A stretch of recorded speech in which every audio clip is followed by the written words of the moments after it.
Hello students, welcome back. Today we are going to start another part of the chapter Computer Networks 1, and the topic of this part is types of networks. So we have the types of networks based on the different categories. The first category is based upon the geographic spread. That is हमारा जो network है वो कितनी दूर है या कितनी पास है. The very first is LAN, that is local area network. कोई भी ऐसा नेटवर्क जो एक लोकल एरिया में हो, लाइक किसी ऑफिस में या बिल्डिंग में, उसे हम कहेंगे लोकल एरिया नेटवर्क. नेक्स्ट आपका होता है MAN, which is known as metropolitan area network. कोई भी ऐसा नेटवर्क जो एक सिटी में हो, जैसे कि केबल टीवी के नेटवर्क की जो डिफरेंट ब्रांचेज होती हैं, या एक ही बैंक की एक सिटी के अंदर जो डिफरेंट ब्रांचेज होती हैं, that is known as MAN. And the next network is the वैन, वाइड एरिया नेटवर्क. ऐसा नेटवर्क जो कंट्रीज और कॉन्टिनेंट्स तक स्प्रेड हो, उसे हम बोलते हैं wide area network. So based upon network की डिस्टेंस के बेसिस पे जो हम कैटेगराइज करते हैं, दैट इज लैन, मैन, वैन. तीनों में जो लैन नेटवर्क है वो छोटा होता है और वैन जो है वो सबसे बड़ा होता है. जैसे कि इंटरनेट है, it is a wide area network. वैन को आप ये भी कह सकते हो ग्रुप ऑफ लैंड्स जो डिफरेंट लोकेशंस पे स्प्रेड हो. Okay, so here you can see this is LAN, एक ऑफिस या बिल्डिंग में, मैन एक पूरी सिटी में, और वैन अक्रॉस द कंट्रीज और continents.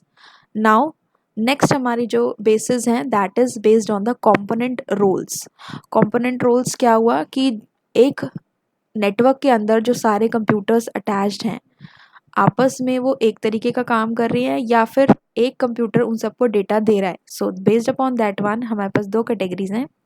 One is peer to peer network and one is client server network. Peer to peer network उस तरह का होता है जिसमें हर कंप्यूटर का स्टेटस इक्वल होता है. क्या मतलब है इसे, कि हर कंप्यूटर क्लाइंट का काम भी कर सकता है और सर्वर का काम भी कर सकता है. सर्वर का क्या काम होता है, सबकी रिक्वेस्ट को पूरा करना, और क्लाइंट का क्या काम होता है, रिक्वेस्ट को भेजना. तो कोई भी कंप्यूटर सर्वर हो सकता है, कोई भी कंप्यूटर क्लाइंट हो सकता है. जैसे एक क्लास में स्टूडेंट्स होते हैं तो हर स्टूडेंट का जो स्टेटस होता है वो इक्वल होता है. वो किसी दूसरे स्टूडेंट से कोई भी चीज़ ले भी सकता है और उसको दे भी सकता है. जनरली इस तरह के नेटवर्क में आपके 10 कंप्यूटर्स होते हैं. और नेक्स्ट आपका होता है क्लाइंट सर्वर नेटवर्क, जिसमें कि एक कंप्यूटर का काम होता है सर्वर का जॉब करना, यानी कि वो बाकी जितने भी कंप्यूटर्स उससे कनेक्टेड हैं उन सबको हेल्प करेगा, डेटा को शेयर करेगा, सॉफ्टवेयर और हार्डवेयर रिसोर्सेज को शेयर करवाएगा. यहाँ पे जितने भी क्लाइंट कंप्यूटर्स होते हैं वो सर्वर पे डिपेंडेंट रहते हैं ताकि वो उन्हें इंफॉर्मेशन प्रोवाइड करा सके और इस इंफॉर्मेशन को मैनेज कर सके. Now this is the picture here. यहाँ क्लाइंट सर्वर में आप देख रहे हो, this is the main computer, that is the sender, और ये सारे जो डिवाइसेस हैं, दैट इज़ कंप्यूटर, वो सारे किससे कनेक्टेड हैं, सर्वर से कनेक्टेड हैं. और जब हम पीयर टू पीयर आर्किटेक्चर की बात करते हैं तो आप इसमें देख रहे हो ये सारे कंप्यूटर्स अरेंज हैं, सारे कंप्यूटर्स आपस में एक दूसरे से कनेक्टेड हैं, that is peer to peer architecture. ऐसे ही क्लाइंट सर्वर में क्या होता है कि जो सर्वर कंप्यूटर है, the main is the teacher. जैसे क्लास में टीचर होती है और बाकी सब स्टूडेंट्स होते हैं. तो कोई भी डेटा एक्सेस करना है या कोई भी आपको क्वेरी पूछनी है तो आप किससे पूछेंगे, टीचर से पूछेंगे. तो जैसे कि एक क्लास के अंदर टीचर का रोल होता है, वैसे ही क्लाइंट सर्वर आर्किटेक्चर में सर्वर का रोल होता है. ओके, नेक्स्ट आपका आता है based upon the communication channel. अभी हमने ज्योग्राफिक स्प्रेड पढ़ा. नेक्स्ट हमने पढ़ा this one, that is your client server and peer to peer.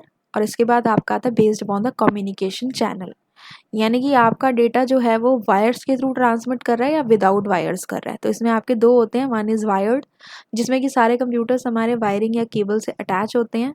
और केबलिंग करने के लिए हमें क्या क्या रिक्वायर्ड होता है, twisted pair cable, coaxial cable और फाइबर ऑप्टिक केबल.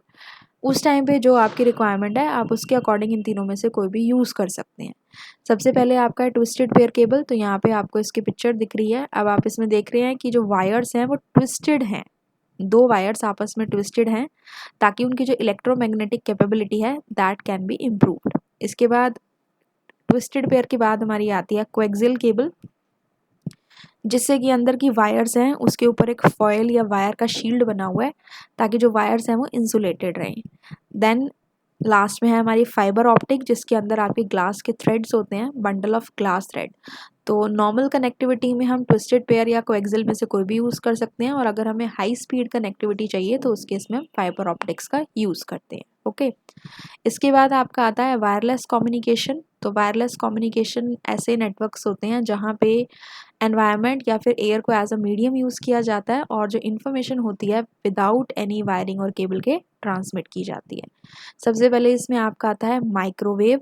ये बहुत हाई फ्रिक्वेंसी वेव्स होती हैं जिससे कि आपका डेटा लॉन्ग डिस्टेंसेस तक ट्रैवल किया जाता है, जैसे कि रडार्स होते हैं या गैरेज डोर ओपनर्स होते हैं, इनमें हम माइक्रोवेव का यूज़ करते हैं। ओके। नेक्स्ट आपका आता है रेडियो वेव। तो रेडियो वेव्स जो होती हैं ये एक इलेक्ट्रोमैग्नेटिक रेडिएशन होती है जिसकी जो वेवलेंथ होती है that is longer than the infrared. और रेडियो वेव्स का कहाँ यूज़ किया जाता है? टेलीविज़न और रेडियो की ब्रॉडकास्टिंग में। ठीक है। नेक्स्ट हमारा आता है सैटेलाइट कम्युनिकेशन। आपने सैटेलाइट कम्युनिकेशन के बारे में पढ़ा है। तो अर्थ के ऊपर जब भी डिफरेंट डिफरेंट पॉइंट्स का डेटा ट्रांसमिट करना होता है तो उस केस में कम्युनिकेशन जो होता है वो सैटेलाइट के थ्रू होता है।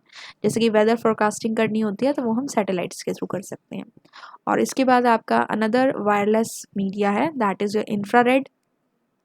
नॉर्मल जो हमारी लाइट होती है उससे जिसकी वेवलेंथ जो होती है लॉन्गर होती है दैट इज़ इंफ्रारेड। जैसे कि घर में जो टीवी होते हैं तो रिमोट की हेल्प से हम डायरेक्ट चैनल को चेंज कर पाते हैं, तो उसमें जो वो वायर्ड नहीं है, रिमोट एक वायरलेस डिवाइस है, उसमें कोई वायर नहीं लगी हुई, लेकिन फिर वो किससे काम कर रहा है? वो इंफ्रारेड वेव्स के थ्रू काम कर रहा है, वहाँ से डिटेक्ट करके the channel will get change. तो इसमें आपने कौन कौन से पढ़े कम्युनिकेशन चैनल के बेसिस पे? Wired and wireless. वायर्ड को हम गाइडेड मीडिया भी बोलते हैं और वायरलेस को हम अनगाइडेड मीडिया भी बोलते हैं। So with this we have covered the second part of this unit, that is types of network. I hope you have understood this topic. If you have understood the concepts told in the video, don't forget to like, share and subscribe. I'll meet you in my next video. Thank you.